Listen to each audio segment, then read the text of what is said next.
Hey guys, welcome back to our channel, My Dad Says Audio. Today we're going to be covering a special speaker that my father has come across.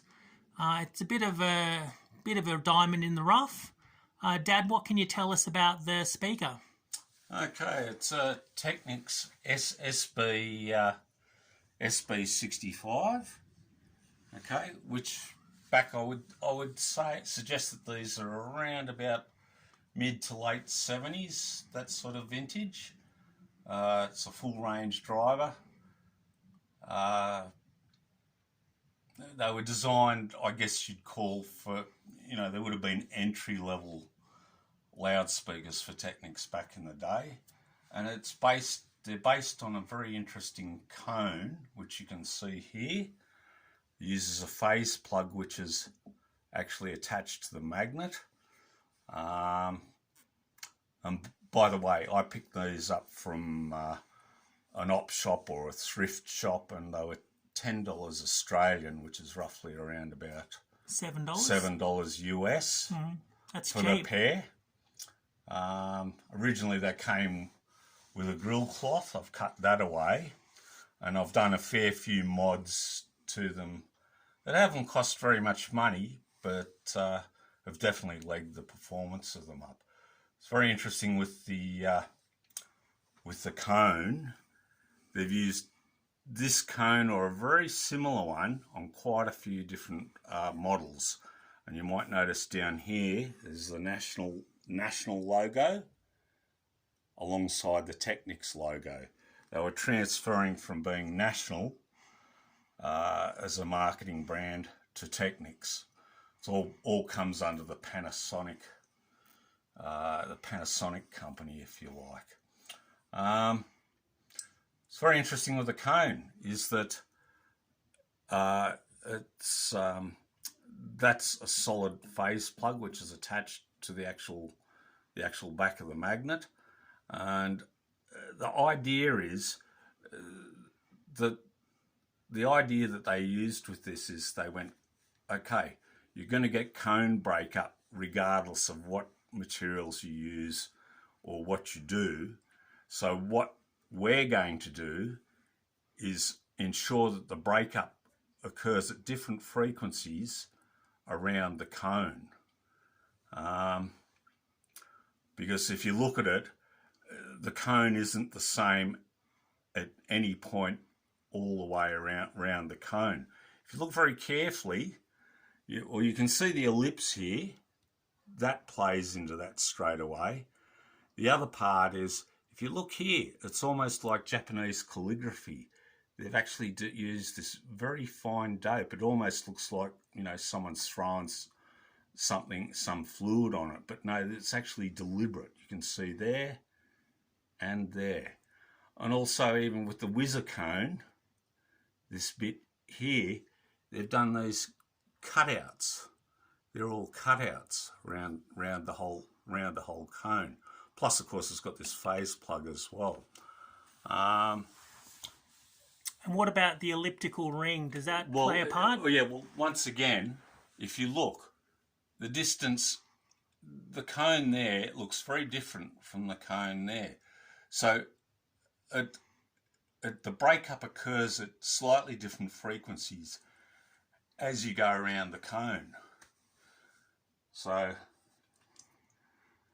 it's just a clever idea. It's just a very clever idea. They've gone, we can't really get rid of cone breakup, but let's control at what frequency that occurs at different points around the cone. I'm actually really pleased with how they've turned out. Now, I have done a fair few modifications to them. Haven't spent very much money on it. Fair bit of time though. What have you done to improve? If you have a look at, we've got the back off this second one here, and I'll try and show you what I've done inside. One of the first things, I'll just try and move it out a bit so you can see it a bit. As you can see, I fitted them with terminals. The original wire that it came with was, the original cone that it came with was the speaker wire. the original speaker wire that it came with was what you would consider bell wire. Yeah, I saw it. It was really thin. It was really thin. Came with this fiberglass padding.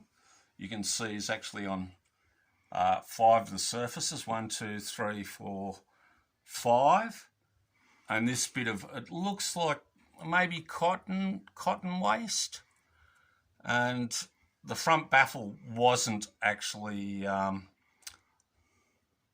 didn't have any damping on it at all. I've put a small brace. You can't really see. There's a small brace across the front baffle just there, which I glued in. All the surfaces that I could get to on the inside, I painted with this stuff, which is a PVA type wood glue, water-based wood glue. And that's actually stiffened it up and dampened it, because the box is actually quite thin. I think it's only 12 mil thick. And what speaker wire did you substitute it with? Okay, so we got rid of the... It's quite interesting, Normally I'm not very enthusiastic. I'm not super enthusiastic about, special speaker cables, etc. But I've used a 1 mil solid core on this. If you have a look at the driver, it's actually quite a small magnet. I've dampened the frame on it using this. It's sort of a bitumized aluminium plus a bit of sorbethane. Right. Just there. Yeah, I can see. So that it preferably doesn't ring as much as it used to. If you tap the back of the frame, it used to ring quite severely. So I've attended to that.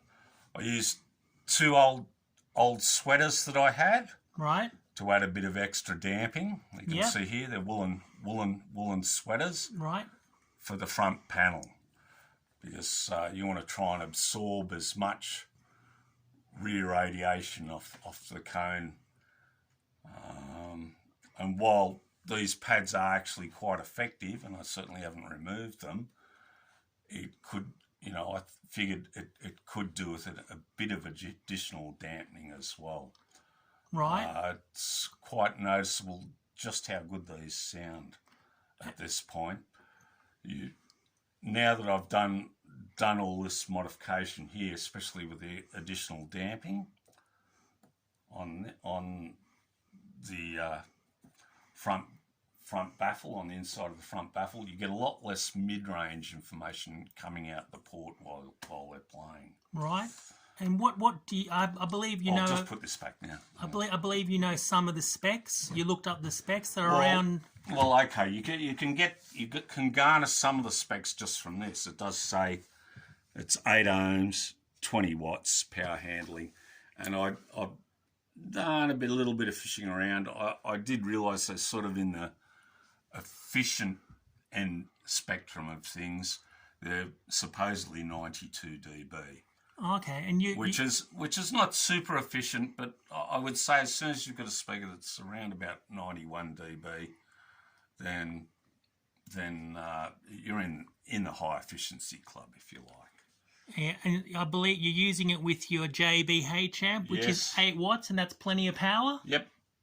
That's more than enough power. It's only quite a small room here.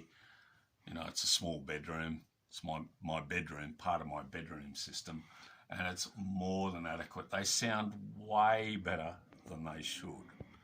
Yeah, I've had quite an extensive listen to them, and they do sound very good. They're the kind of speaker you'd look at them and you go, oh, captive grill cloth, chipboard kind of chassis, and you'd kind of turn your nose up at them. But despite all those things, they really sing, and especially now with all the modifications particularly the speaker cable, that made a huge difference. Yeah, I would say out of all the modifications I did, the speaker cable made about half that sort of difference, and it was actually quite easy to do. Yeah. Yeah. I fitted some, at the cheaper end of things, binding posts to it.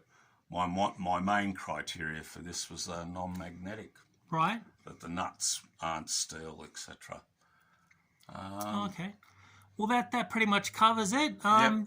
Hope you guys found the video interesting. If you want to see more content like this, please like and subscribe. All right, that's it for today. Have a good one, guys. Bye.